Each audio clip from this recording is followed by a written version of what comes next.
Alright guys, this might be a long one because I have a lot to talk about, especially after this very much upsetting week from Barcelona in which they pretty much got embarrassed by Chelsea 3-0 away at Stamford Bridge. Wow. What a surprise. Barcelona getting embarrassed in the Champions League. It's not like we've been pretty much experiencing this for the last 15 years or anything. I don't know, man. But at this point, I just think we're cursed. At this point, I don't know when we'll see the six because it's crazy to me how Barcelona just continue to make the same mistakes and fumble under pressure when it really matters. I don't know, man. I don't know.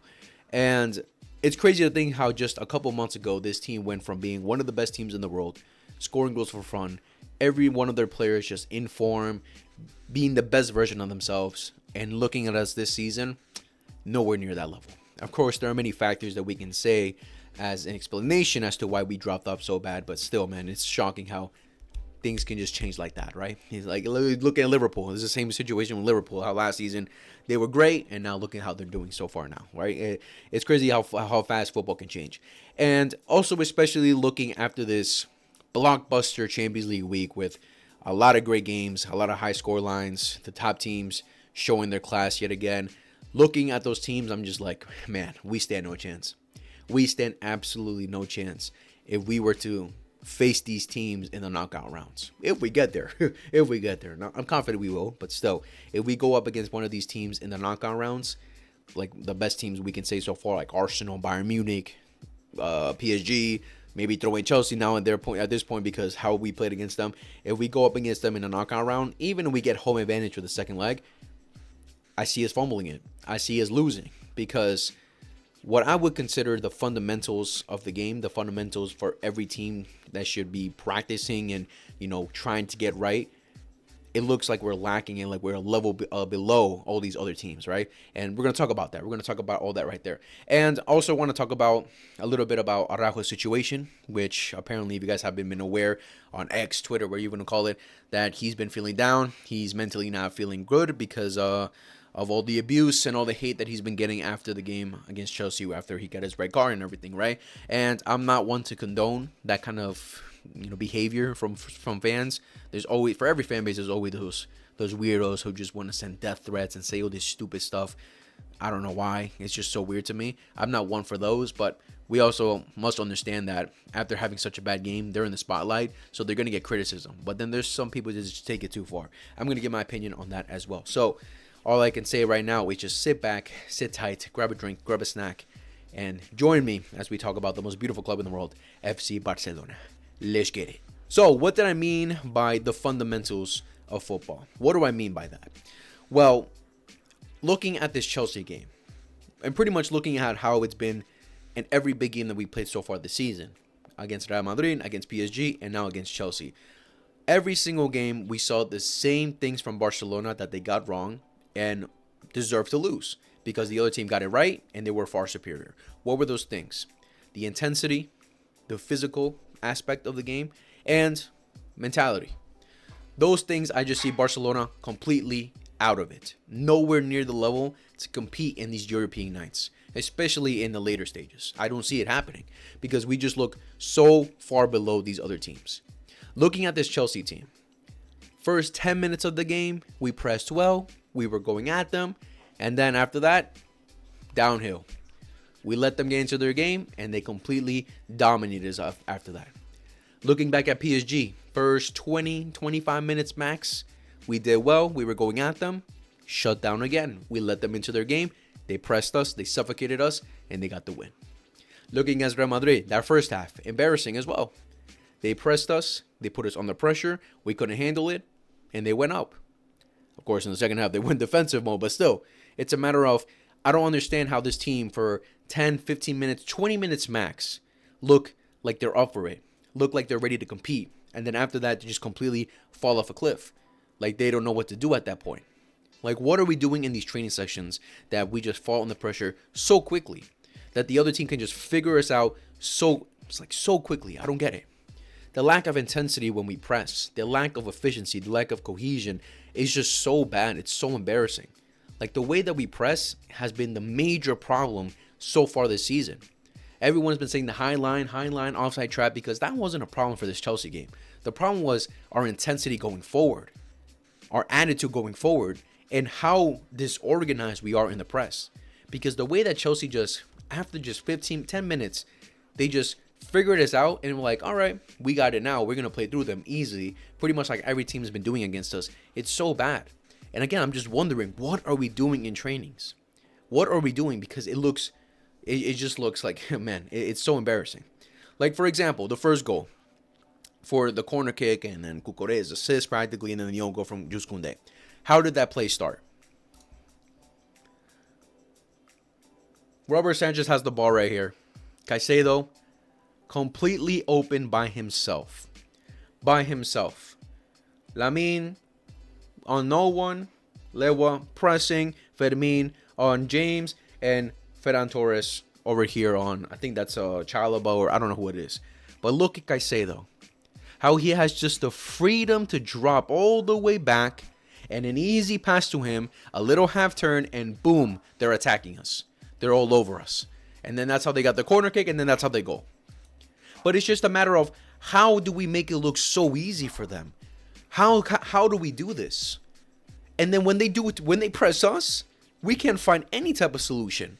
Granted, I would say that if we had Pedri, it possibly could have been a different story, because Pedri is one of those game changers for us, where he can collect and just create magic to help this team get out of the pressure, right? We saw it against PSG, like he was one of the most outstanding players in that game, and again, Real Madrid at times as well.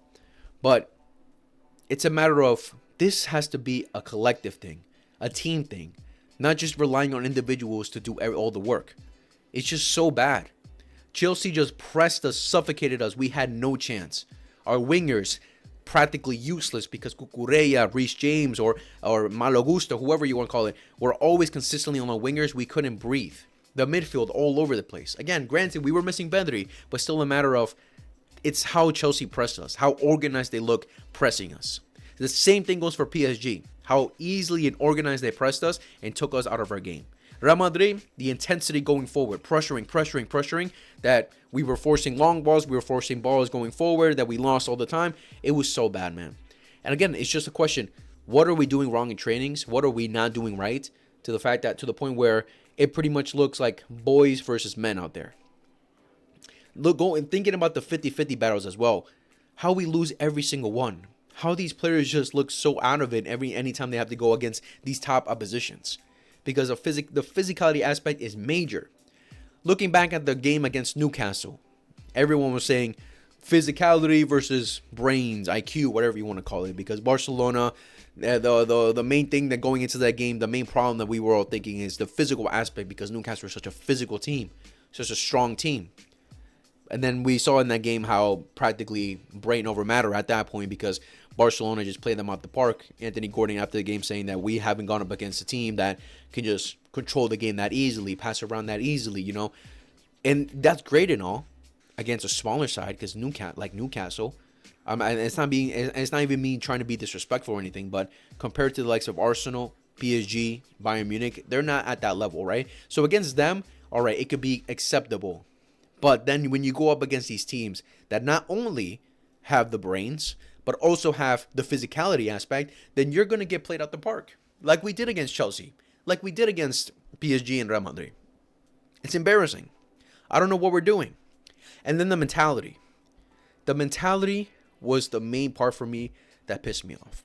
Disregarding the fact that someone like Ronald Araujo, who clearly falls under pressure in these moments, doesn't know what to do, and then just screwing the team over like that 100%.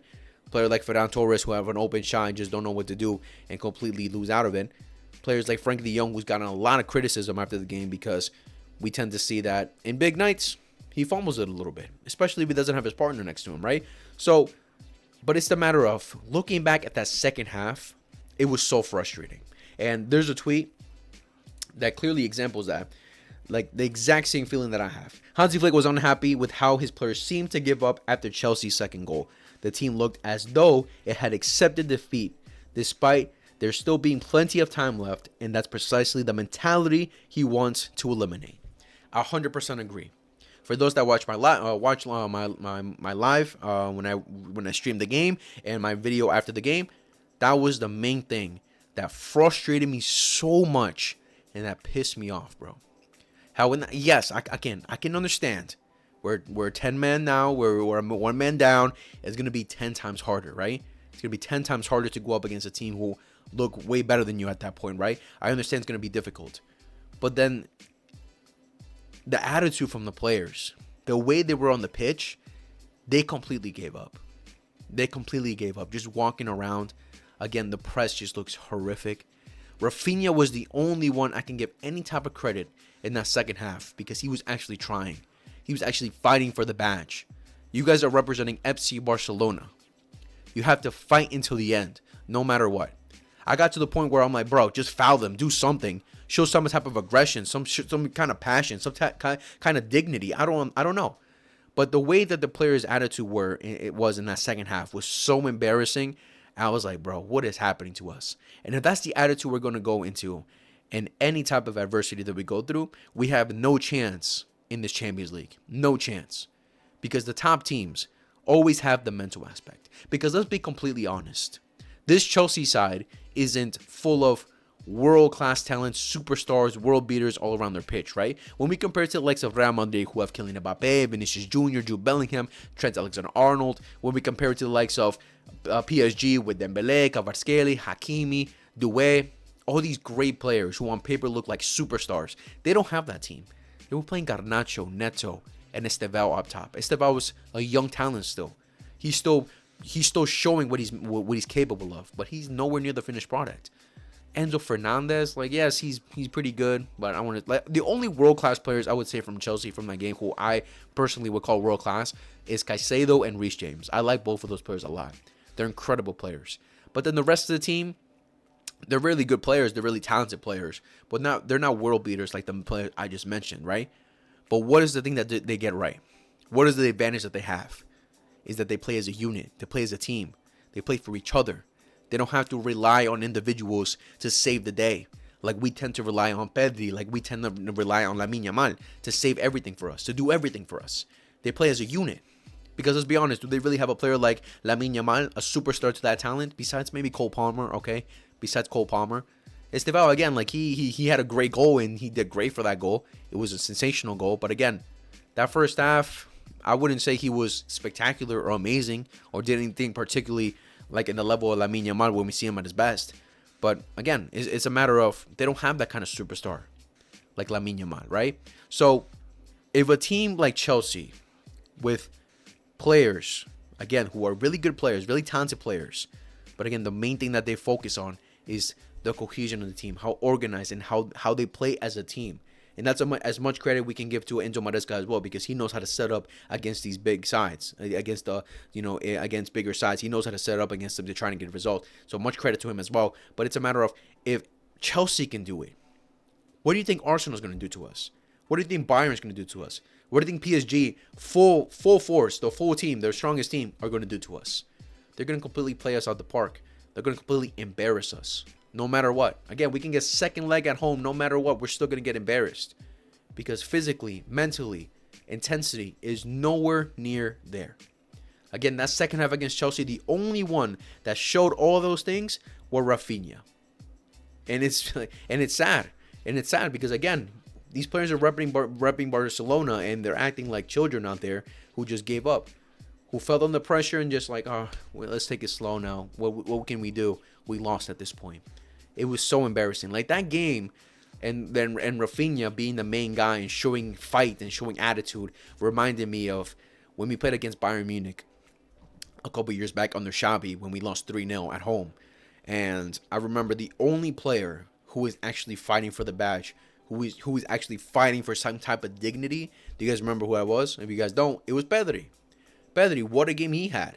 Let me not say what a game, but at least he was trying, bro. At least he was running back and forth, trying to at least win the ball by himself. Even when it was yards, acres away from him, or he was nowhere near the ball, he would go and run and try and get it, because that's what you call a real player. That's what you call a real player who dies for the badge. It shows dignity, man. That's what I was so pissed off, especially those last 20 minutes, that Barcelona just gave up so easily. And again, if we play like this, if we stay this kind of mentality, we have no chance. The 6th is not coming anytime soon. But again, the main things, the press has to be the major change that this team has to go through. Because if they don't change that press, man, teams are just gonna play us so easily, bro. It's like a training session for them. They're just gonna play one little 1-2 and boom, they're through us. Break us down so easily. Now we can have some superhero moments from John Garcia to save us. Maybe some, because again, like Chelsea weren't like creating chance after chance after chance. Like they were very dangerous in the set pieces and everything. Like they did well trying to break us down. But again, they weren't like taking multiple shots on target where John Garcia had to save us multiple times. But it's just a matter of how easily they get to our box. How easily they just run through us. How easily they beat us for 50-50s. That third goal was so bad because Estevao was not Estevao. Caicedo was on the ground and he beat our two other players who were on him. He beat them for the ball, which led them to progress it forward, then give it to Enzo and then to the cross. It's so bad, bro. Sorry. But bro, just looking at that game again, I rewatched it. I'm like, bro, this is so embarrassing. It was so embarrassing, man. Like, I don't know why. I guess I just like feeling pain because I don't know why I rewatched it, but it was so bad, bro. It was so bad the way that we pressed. It was so bad how easily the players gave up. And man, it's so concerning. It's so concerning because we can bring new players in. We can make all the signings in the world. But this is a team game. If the team's not on it, if the teams don't get the idea of how to press, how to be organized, and the main thing, have that mentality, then what's the point? What's the point of selling Erling Haaland? You think he's just going to come in and change everything for us? No. Every player has to be in the same idea, the same picture. They have to get it all at the same time. Not just one individual getting in, trying to win, while the other ones just take it casual. Sometimes I think that these players just think because they're playing for Barcelona that they're already at the top. They don't have to do anything more. Like they already achieved everything just because they have one great season. And just forget. I'm like, all right, the rest of the season we can just take it. We can just take it calm. And now because we won it all for this season, so we can take it calm for next season. No, the expectation for every great team is to do it consistently, not 1 year, not one season, consistently. So this quote really exemplified what that second half was and what our season has been so far. Because this is not only a problem with the big European nights against the Champions League teams. This is also against La Liga teams as well. How easily they get through us. How bad we press them. And how we just leak goals for fun, basically. We just give goals for fun to these other teams. It's just so bad, man. It's so bad. But some major changes have to be made if we want to make a change. Because if not, then, man, I don't know, bro. I don't know. But Hansi Flick has a lot of work at his hands. Because I don't want to be that kind of fan that I'm not going to be that kind of fan that says, I give up on you. I'm done with you. I don't want you at the club anymore. No. Those are the reactionary people who just, I don't know, like they I guess they expect that Barcelona must be 100% on it every single time. I expect that as well. But there are going to be moments where you're going to fumble. There are going to be moments where you're going to face adversity and aren't going to be the best team in the world, right? But then it's about learning. It's about learning. Like Hansi Flick after the game expressed to the fans that, don't worry, guys. You're not seeing the best of Barcelona yet. We're going to get back on form. We're going to get back up there. And I believe him. I want to believe that will happen. I want to believe that. But it's also about, you've been saying this. We've been hearing that the team will improve. They're changing. They know what they need to change, blah, blah, blah. And then we're seeing the same mistakes, especially in the big nights. Again, Real Madrid, PSG, Chelsea, all the same mistakes as to why we lost that game. So clearly we're not seeing signs of improvement. So these next couple games, as much as I definitely want them to win them. Tomorrow we play Alaves. We play Real Betis next week. We play Atletico Madrid. These are all major games to keep our league chances alive. Because when it comes to La Liga, we can get away with those games, with not having those fundamentals I was talking about. We can get away with it at times, right? Of course, we're still going to have to use those fundamentals and get them right. But still, La Liga just doesn't have the same kind of quality that the Champions League has, right? We've seen in the Champions League so far this season how La Liga teams are not near it at the level as the other teams, right? So in La Liga, we can get away with it. At least try to get away with it. We still got to be on it. But for the for European football, no way. No way. So, yes, I'm expecting our team to win, to continue to win these next La Liga games, especially against Atletico Madrid, because I've been talking smack on them throughout the whole season, making fun of them, and look at them now. When we're going up against them, when we're about to go up against them, they're in crazy form right now, winning a bunch of games. So I'm like, all right, I'm a bit concerned. Like before, I wouldn't have been concerned if Barcelona were actually on it, but now, as bad as we've been and how easily teams make it look against us, I'm concerned. I'm very concerned of what that result will be. So, Barcelona, don't feel me on that one because I will get cooked. I will get cooked. I've been making fun of Simeone for a minute now, but I'm gonna be happy if we get these results, because for La Liga we still gotta fight for it. But I'm not going to be convinced yet until we go up against a top European team.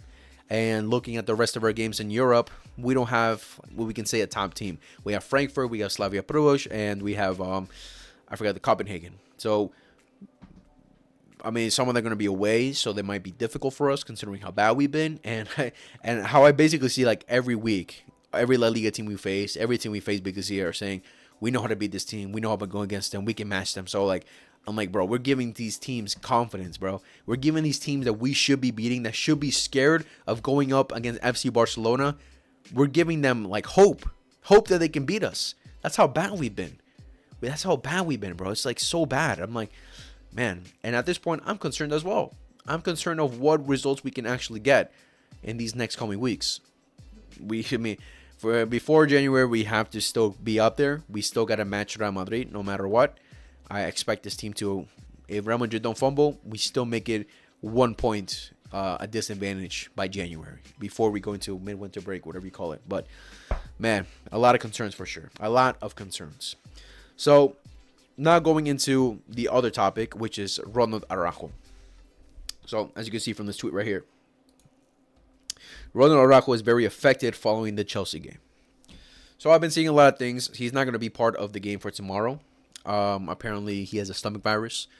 I'm sure this also has to play a part that he's mentally not feeling right. Mentally, he's not up there. And I can understand that. I made a video on my TikTok, and I posted as short as well, talking about how we tend to forget that these players are human beings, right? It was a quote. It was a quote that I read about Jetta Martin, talking about he has some sleepless nights because of the high line that we play. Inigo Martinez apparently expressed the same feelings, that he had some sleepless nights where he was stressed, where he was worried, or he was just consistently thinking about the high line because of how much pressure it is playing that kind of system and how difficult it is, right? So that just led to me to remember yet again, like, hey, these guys are human beings. They feel stress, they feel emotions as much as any one of us, no matter what kind of job they do. Because let's be honest, they're on way more of a spotlight than any of us will ever be, right? Because anyone can practically talk about them, judge them, talk shit, whatever your case may be, at any time, at any point, any second of the day, right? And not only does it affect them, but also affects their family. Because again, there's just weirdos out there who want to go and take it to another level that really shouldn't. Like, I don't understand what they expect. Like, do they expect them, like, him to respond to them or something? I don't get it. But it's so weird to me, and I don't condone any of that. Again, I don't condone any of that. I don't condone any of you guys doing that. It's just so weird. Why? Well, what's the point of doing that? Like, come on, bro. It's football. As much as we love the team and love the club, we want the best for it. At the end of the day, it's football. It's a sport. It's something that we should be enjoying in our pastime. And again, it can be stressful at times. But Barcelona losing, does it really affect your life? Are you going to die the next day? Are you gonna be so heartbroken that you can't live on or anything? No. Let's not take it too far. All right, guys. Because again, this affects these people. It hurts them. I'm sure Araujo is the same situation with Ter Stegen, where everyone was killing him too, and I'm guilty of that. But I never took it to the point where I'm insulting them consistently or DMing them and going down that road, right? Again, that's just weird to me, right? So Araujo, I can understand he's mentally not feeling right. He's mentally very affected from this, and I feel bad for that. But it's also a matter of, this is the world that he basically signed up for. It's like an unwritten contract that you will get criticized. You will get harsh criticism as well. And I don't think criticism in the footballing aspect should be, unwarranted, or he shouldn't expect it to happen, because it will happen. It will happen. After my match, maybe I took it too far. I don't know. But I called him a bum. I called him shit. I said he was not good enough. And I feel that way because let's not get it twisted. Let's not forget, anyone that's been following my channel for a while now, I've been supporting this guy for a very long time. Even at his most down bad moments, I've been supporting this guy. I've been advocating that this guy will eventually show us what we thought he would be. The 22-23 season, how incredible he was We're going to show that. We're going to show that because he can take it another level. We're going to see it more consistently. But no, it hasn't been the case. And I look like a fool compared to the guys who completely gave up on him after the PSG game or even last season, because they pretty much have more cases, more proof to prove me wrong. To say to me like, bro, what are you talking about? You're delusional at this point. How can you still believe in a guy who fumbles in the important games, who under pressure doesn't know what he's doing, who clearly, the main criticism we have with Araujo, doesn't have it up here, doesn't have IQ as a footballer, as a great footballer. I don't know. I just look delusional at this point trying to defend this guy. And after this Chelsea game, I can say that I am fed up with it. I'm fed up with it because it gets to a breaking point where just like, I can't defend you anymore, bro. I can't defend you anymore because I just look crazy at this point, and you're just like, again, the people just call me delusional, make fun of me because I'm trying to defend the guy who is indefendable. So with Araujo, it's gotten to the point with me where I don't want to see him in Champions League nights. Maybe against a little Frankfurt, maybe against a little Copenhagen, but in the big nights, knockout rounds, against the big teams, I don't want to see him. I don't want to see him. It's gotten to that point because he's just so untrustworthy, and I just feel like now that he's on the pitch, he's going to negatively affect us rather than help us at all. I made a video like, I forgot how long ago, like a month ago, something like that. It wasn't too far out, where there was 3 players that I was going to look at from that point that I made the video all the way into January, all the way until midwinter break, whatever you want to call it. And Araujo was one of those players. Because again, I've defended the guy so much. So how he started the season, he started off pretty well. So now we needed to see it at a more consistent basis. Not just one game here, one game there. No, we need to see it more consistently. And to this point, he's failed me. He's failed me. And he's pretty much saying what I said in that video was like, if you don't prove it this season, because this has to be your season to prove it, we have to sell you. We have to get rid of you. Because we can't wait longer for you to finally improve, to finally come to that player that we expect you to be. Because, come on, bro. We want to win. This team is meant to win. This team is meant to compete. And with you, we're not competing. We're not winning, especially in these big nights. We've seen it these last 2 years. You're not good enough. I don't understand how you just always fall under pressure in these moments where you just basically looks like you don't care. Like you don't care when you screw the team over like this. Because these are things that you should really be thinking about, especially as a player. I think he's like, 26 years old? I can understand for some players, it takes some time. It takes some time for them to get to, break through to that kind of player, maybe at age 28, 29. Maybe at that age, he'll come to fruition of what he's supposed to be, right? That player that we expected him to be. But at this point, I can't wait any longer, and I don't think the fans will be waiting any longer either because it's not good enough. It's not good enough, and it's just negatively affecting us. It's not helping the team at all. And again, it just looks like he doesn't care because you look how much pressure you're putting on the team. Look how bad we have to suffer because you make a mistake. And again, it's just gotten to the point with me where I don't want to see him in Champions League nights. Again, in La Liga sides, against La Liga, boom, go ahead and play. But big Champions League nights, I don't want to see him. I don't want to see him. I want to see Christensen. I want to see Edgar Garcia there. I don't care. See Gerard Martin, but not him. I can't trust him anymore. I've gotten to that breaking point with him. And again, just looking at him, why I had that hope with him is because when you look at the great attributes that he has of being a physical player, being very pacey, very quick, aggressiveness, like how we've seen him at points just bully players, like take him out their game, completely dominate them. And of course, he's a leader too, because that's the one credit I can give Araujo 100%, that he is a leader, that he wants to bring the team together. We see him have barbecues with the team. We see him invite them to his parties and whatever. He genuinely loves the team. He genuinely loves the players. And I love that about him. That's what I definitely love about him. But why does it all matter if you're the one at some point making the wrong decision to screw over the team? It doesn't matter, right? But that's the one thing I can give him credit for. He is a great captain. He is someone that the team looks up to and that they can trust, I guess you could say, that they look and put in they know that he'll put an arm around them to support them, defend them whenever they need to be defended, right? So that's the one thing you can love about Araujo. But what is the problem that we've always judged about him and are waiting for him to finally improve? Up here, because we all know football, it all starts up here. You can be physically fit, the most fit player in the world. Most of the footballers all around the world are physically beasts. But why does it matter if up here you're so slow that you don't know what you're doing? that you don't know how to defend at times, where you just completely go blank. You don't know what to do. And then in those moments where you don't know what to do, you make the first decision that comes to your head, which is the wrong decision all the time. So what is the point? How much longer do we have to wait for you to finally wake up and be like, all right, now I'm going to be a good defender today. Now I'm going to step up. Now I'm going to be world class. How much longer can we wait? I don't think much longer. I genuinely hope, because I'm sure Hansi Flick still trusts the guy. I genuinely hope he proves me wrong.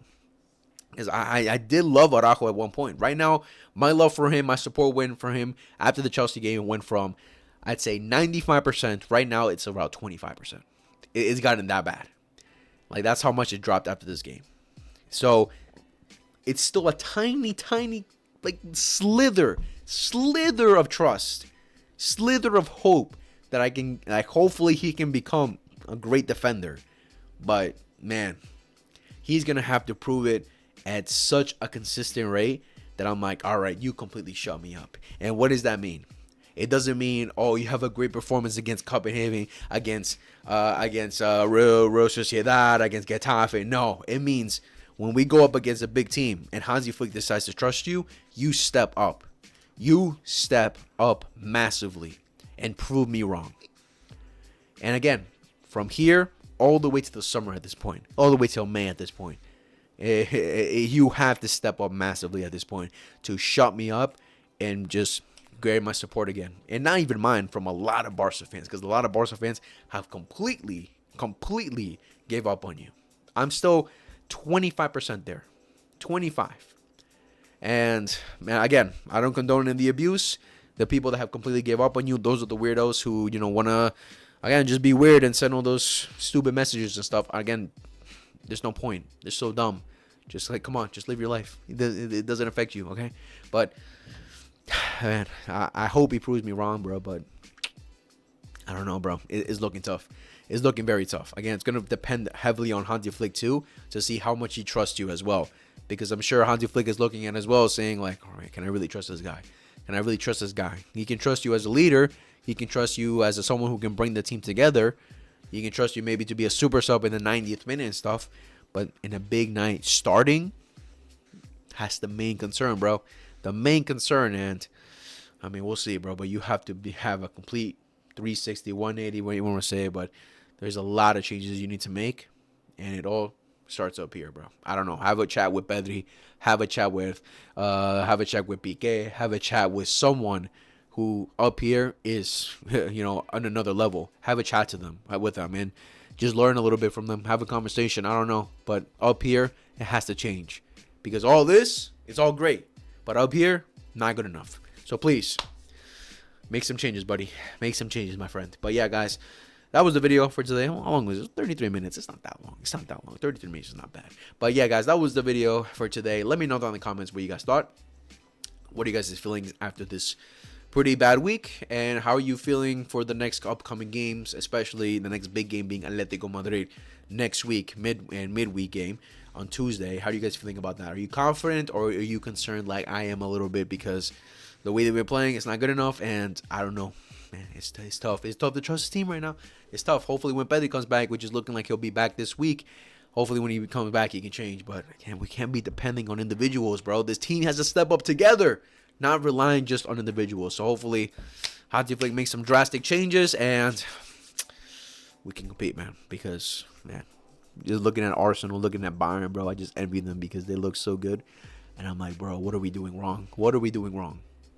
Hansi Flick, buddy, we love you. Please make some changes. But yeah, guys, make sure to like, subscribe, favorite, hit the notification bell for every time we upload. Share to your friends that love football. And I'll see you guys in the next video whenever that is. Much love, take care, and peace. And as always, Vizca Barca.